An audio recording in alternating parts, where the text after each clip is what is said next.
আপনারা খিদির আলাইহিস সালামের নাম শুনেছেন? নাম শুনেন নাই? খিদির আলাইহিস সালাম বা খাদির, খেদির অথবা খাদির, দুটো নামই সঠিক। খিদির আলাইহিস সালাম,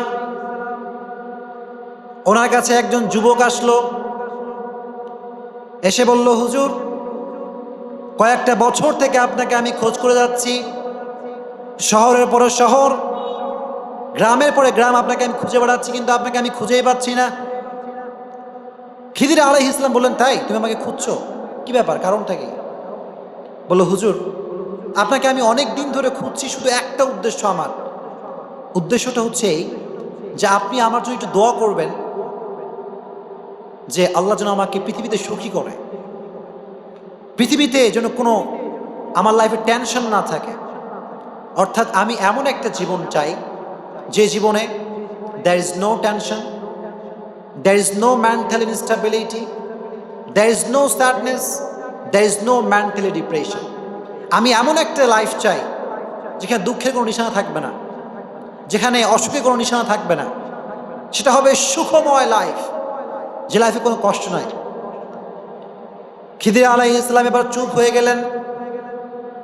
উনি বললেন, তোমার জন্য আমি এই দোয়াটা করতে পারবো না, বরং তোমাকে আমি একটা বুদ্ধি দেই। তুমি এখান থেকে বের হয়ে গিয়ে শহরের মধ্যে একটা খোঁজ লাগাও, শহরের ভিতরে খোঁজ লাগাও, শহরে সবচেয়ে সুখী কে আছে। একটা সুখী মানুষ খুঁজে বের করো, তার নাম আমাকে বলবা, আমি আল্লাহকে বলবো, আল্লাহ, এই সুখী ব্যক্তির মতো এর জীবনটা তুমি সুখী করে দাও। বের হয়ে যাও, খোঁজা ট্রাই করো। এবার ওই যুবক বের হয়ে গেল, বের হয়ে শহরের পরে শহর খুঁজতে লাগলো, সুখী মানুষ কোথায় পাওয়া যায়, সুখী মানুষের সন্ধান কোথায় পাওয়া যাবে। খুঁজতে খুঁজতে একের পরে এক মানুষ পায়, ধনী মানুষ পায়, বড়লোক পায়, ধনী পায়, সব পায়। কিন্তু গিয়ে যখন জিজ্ঞেস করে যে ভাই আপনি কি সুখী, সে বলে, ভাই আমি সুখী না, আমার লাইফে অনেক কষ্ট, অনেক দুঃখ আমার লাইফে আছে। এরকম মাসের পরে মাস সে খুঁজছে সুখী মানুষ কোথায় পাওয়া যায়, কাউকে সে পাচ্ছে না। এভাবে খুঁজতে খুঁজতে মাসখানেক পরে একটা শহরতলি এলাকায় সে গেল। যাওয়ার পরে একটা জুয়েলারি অর্নামেন্টসের একটা দোকান, অনেক বড় বড় সোনা দানা গহনা সব সাজানো আছে বাজারের ভেতরে, বিশাল বড় একটা দোকান। ওই দোকানের যে ওনার একটা যুবক ছেলে, very handsome boy and smart boy, খুব সুদর্শন একটা পুরুষ সে দোকানের মালিক। দেখছে যে যুবকটা মুচকি মুচকি হাসছে, যুবকের গায়ে খুব দামি একটা পোশাক পরা, যুবকের গলায় সোনার চেন পরা, যুবকের লাইফের স্টাইল আলাদা। এবার সে মনে করলো যে he is real happy man, এর মতো সুখী তো আর কেউ হতে পারে না। সঙ্গে সঙ্গে দৌড়। কেন দৌড়? যে খিদির আলাইহিস সালামকে বলবে যে হে হুজুর, আমি পেয়ে গেছি সুখী মানুষের সন্ধান, আমাকে দোয়া করে দেন এবার। কিন্তু যেতে যেতে এবার মাথার ভিতরে খেয়াল আসছে যে হায় হায়, জিজ্ঞেস তো করি না যে সে আসলে সুখী কিনা। পথ থেকে আবার ব্যাক করছে যুবকের কাছে।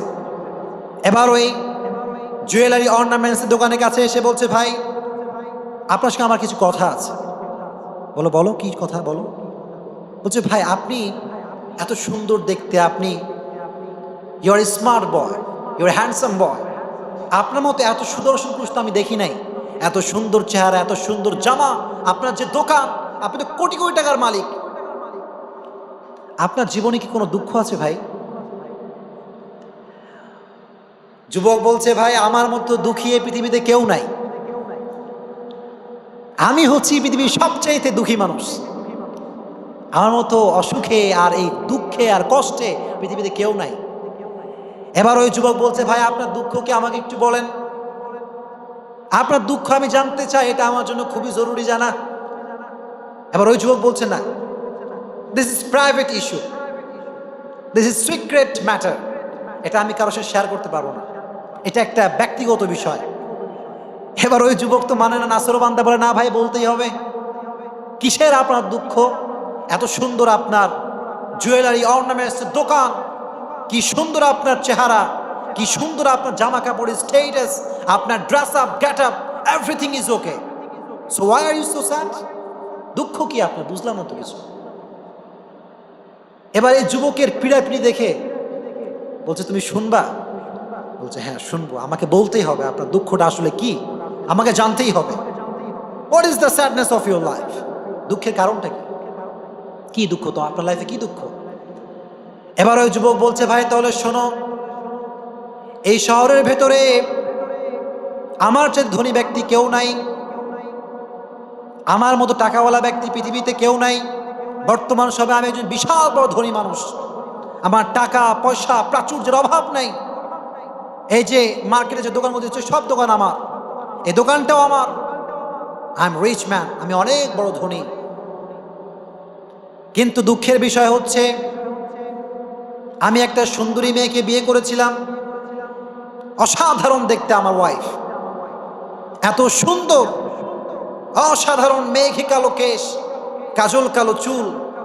আমার ওয়াইফের দিকে তাকালে প্রাণটা জুড়িয়ে যায়। সুন্দরী, গুণবতী, রূপবতী, অনন্যা, সুস্নিগ্ধা, অপ্সরী, সুহাসিনী, সুকেশিনী, সুভাষিনী, অসূর্যম্বস্যা, the most beautiful lady that I ever seen in my life. এত সুন্দরী wife, I can explain the beautiness of my wife. আমার ওয়াইফের যে সৌন্দর্যতা, যে বিউটিনেস, এটা আমি এক্সপ্লেইন করতে পারবো না। এত সুন্দর ওয়াইফ আমি বিবাহ করেছি, এত সুন্দর বউ, এই তল্লাটে আর কারো নাই। আমার বউ হচ্ছে রাজরানী, এত সুন্দর ওয়াইফ কারো নাই। এত সুন্দর ওয়াইফ আমি বিয়ে করেছি। এবার আমার ওয়াইফের বিয়ে করার পরে মাসখানিক পরে তার এমন একটা অসুখ হলো, যে অসুখের কারণে আমার ওয়াইফ মৃত্যুবরণ করবে, এটা আমরা কনফার্ম হয়ে গেছি। তার ফিজিক্যাল যে কন্ডিশন, তার শারীরিক যে অবস্থা, এটা থেকে আমরা বুঝতে পেরেছি আর থাকবে না, সে মারা যাবে। এমন অবস্থায় আমি আমার ওয়াইফের পাশে বসে কাঁদছি আর বলছি, তোমাকে হারানোর পরে আমি কাউকে বিয়ে করব না। I can't marry with anyone.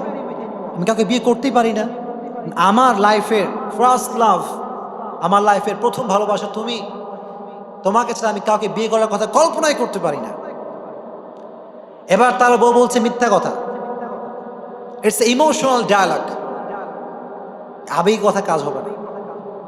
তুমি আবেগে পড়ে বলছো, আমি মারা গেলে তোমার বিয়ে করতে 1 মাস দেরি লাগবে না। এখন বউ কয় যে আমি বিশ্বাস করি না, কিন্তু স্বামী এত প্রেশার তার উপর, সে বলছে বিশ্বাস আমায় করাতেই হবে, বিশ্বাস না করলে তো হবে না। এবার সে বিশ্বাস করানোর জন্য কোনো পন্থা পাচ্ছে না। সর্বশেষ সে একটা পন্থা পেয়েছে। কয়টা পন্থা? একটা পন্থা। সে পেয়েছে কি? সে নিজে ছুরি দিয়ে নিজের যে লজ্জাস্থান, লিঙ্গ, এটা সে কেটে ফেলেছে। বুঝতে পেরেছেন? কেটে তার ওয়াইফের সামনে নিয়ে আসছে। এসে বলছে, দেখো আমার যে পুরুষাঙ্গ, যার মাধ্যমে আমি একটা মেয়েকে বিয়ে করতে পারবো, এই শক্তির সর্বোচ্চটুকু তোমার জন্য বিলিয়ে দিলাম। Because I really love you and I can't marry without you. আমি বিয়েই করতে পারি না তোমাকে ছাড়া, অন্য কাউকে বিয়ে করতে পারবো না আমি, এটা আমার কল্পনার বাইরে। এবার বউ বলছে, এবার ঠিক আছে আমি বিশ্বাস করলাম। বিশ্বাস করে কাজ কি? এবার সব কিছু যখন শেষ, মোটামুটি 7-8 দিনের ভিতরে তার ওয়াইফ আবার পুনরায় সুস্থ হয়ে গিয়েছে। কথা বুঝতে পেরেছেন? এখন তার তো পুরুষত্ব নাই, সুন্দরী ওয়াইফ, যুবতী ওয়াইফ। এখন এই অবস্থায় তার বউকে সে ফিজিক্যাল যে শান্তি, এটা দিতে পারে না। এখন তার ওয়াইফ তার যেই গোলামগুলো আছে, এই গোলামদের সঙ্গে সেক্স করে, হারাম কাজ করে, ব্যভিচারী কাজ করে, ব্যভিচারের কাজ করে। আর এই যুবকটা তাকিয়ে তাকে সব দেখে, কিন্তু কিচ্ছু বলতে পারে না। কারণ সে কি বলবে? সে তো নিজে তার চাহিদা পূরণ করতে পারে না। একজন বলল, ভাই এবার আমাকে বলো, এই যে আমার টাকা, এই যে আমার বাড়ি, এই যে আমার স্বর্ণের দোকান, এটাতে আমার কি লাভ হবে? আমার ওয়াইফ আমার সামনে অন্যের সঙ্গে হারাম কাজ করছে, আর আমি তাকে থেকে দেখছি, কিছু বলতে পারছি না। সো আমার চাইতে দুঃখী পৃথিবীতে আর কেউ হতে পারে? এবার ওই যুবক আবার খিদির আলাইহিস সালামের কাছে ব্যাক করলো, বলল, হুজুর আই ওয়াজ রং, আমি ভুল ছিলাম। পৃথিবীতে আসলে কেউ সুখী নয়। পৃথিবীতে আসলে কেউ কি নাই? সুখী নয়। The happiness of hair after life, it's a real happiness. পরকালের জীবনের মতো সুখী আর হতে পারে? এই জন্য এই পৃথিবীটা ধোকার পৃথিবী। এই পৃথিবীর স্টেটাস, মান, মর্যাদা সব ধোকা। মানুষ আপনাকে বাহ বাহ দেয়, এটাও ধোকা। যুবকরা মনে করে এখন আমরা লাইকি করব, টিকটক করব, আমরা ফেমাস হয়ে যাব, ধোকা। যুবকরা মনে করে এখন মডেল করব, স্টাইলিং করে চুল কাটবো, জিন্সের প্যান্ট, শার্ট, টি শার্ট, একটা মডেলিং স্টাইলিশ ওয়াচ পরবো, একটা বাইক কিনবো, ক্যামেরা কিনবো, সফল আমি, না, ধোকা। ডাক্তার হলেই সফল, না, ধোকা। ইঞ্জিনিয়ার হলেই সফল হয়ে যাব, ধোকা। Everything in this world is like a mirage. এই পৃথিবীর সবকিছু মরীচিকার মতো। বিশ্বাস না হলে যারা জানাজা হবে তাকে জিজ্ঞেস করেন, যার মাইয়ের তা খাটিয়ার উপরে শোনো তাকে জিজ্ঞেস করেন, ভাই তোমার সম্মান কোথায় গেল, তোমার স্টেটাস কোথায় গেল? Where is your status? Where is your money? Where is your bank balance man? কই তোমার সম্মান, কই টাকা পয়সা, কই তোমার ধন সম্পত্তি, কই তোমার ফ্যান ফলোয়ার কোথায়? আজকে কিচ্ছু না। You are alone today. তুমি আজকে একা, বড় একা তুমি আজকে। তোমার পৃথিবীতে কেউ নাই। এজন্য মাঝে মাঝে কবরের স্থানে যাবেন, ধনীর কবর দেখবেন, গরিবের কবর দেখবেন, সব ইকুয়াল, সব সেম। কোনো পার্থক্য আছে? কোনো পার্থক্য নাই। কবরে মাঝে মাঝে যাবেন, মাঝে মাঝে একে আমি যাই আর একে কান্দি। আহা, কত নেতা, কত ফেমাস মানুষ শুয়ে আছে কবরে। কবরের উপরে মাটি নাই, কবরের উপরে চাটিয়া নাই, চাটাই মাটাই সব শেষ। কবরে পানি পড়ছে, কবরের উপরে গাছ। আজ ওই কবরে সূরা ফাতিহা পড়বে এমন কোনো ব্যক্তি সে কবরে বাকি নাই, সব পড়ে আছে। वीरान कब्रे शहरे खामोशा सूरा फातिहा पढ़ने वाला भी कोई बाकी नहीं रही। এমন কবর পৃথিবীতে আছে, শেষ কবরের কিচ্ছু নাই। ওই কবরের ধনী গরিব, সরকারি চাকরিজীবী, বেসরকারি চাকরিজীবী সবাই একসঙ্গে পড়ে আছে, কোনো পার্থক্য নাই। এজন্য আল্লাহ বলেন পরকালে there is no difference. There is no difference between black and white and the member of the parliament and rickshaw puller. Everyone is equal, completely equal, 100% equal. There is no difference between them in the day of judgment. কিয়ামতের ময়দানে পরকালে ধনী গরিবের পার্থক্য নাই, member of the parliament এবং রিকশাওয়ালা কোনো পার্থক্য আল্লাহর সামনে নাই, ঠিক কিনা? আল্লাহ বলবেন ইন্না আক্রামাকুম ইনদাল্লাহি আতকাকুম। আজকে সবচেয়ে দামি সেই ব্যক্তি যার ভিতরে আছে আল্লাহর ভয়। কি আছে? আল্লাহর ভয়। আল্লাহর ভয় যার থাকবে, সে ধনী হোক গরিব হোক, পৃথিবীর সে যেই হোক না কেন, আল্লাহ বলবে আজকে তুই জান্নাতি বান্দা। সুবহানাল্লাহ।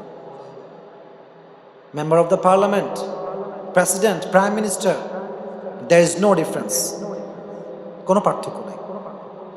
কোন দল কর্তা, কোনো পার্থক্য নাই। everyone is equal, completely equal, 100% equal. সবাই সমান। খতিব সাহেব, কিসের ইমাম সাহেব আর কিসের মুয়াজ্জিন সাহেব, কিচ্ছু দেখা হবে না। ইন্না আক্রামাকুম ইনদাল্লাহি আতকাকুম। যদি তোমার আল্লাহর ভয় থাকে তাহলে তুমি জান্নাতে যাও, আর যদি তোমার আল্লাহর ভয় না থাকে বাস তোমার আর কিচ্ছু আজকে বাকি নাই। এই জন্য আল্লাহ আমাদের সবাইকে আল্লাহর ভয় অর্জন করার তৌফিক দান করুক, বলেন আমিন। সবাইকে পরকালের জীবনের জন্য পরিপূর্ণরূপে আমল করার তৌফিক দান করুক, বলেন আমিন। ওয়া আখির দাওয়ানা আলহামদুলিল্লাহি রাব্বিল আলামিন।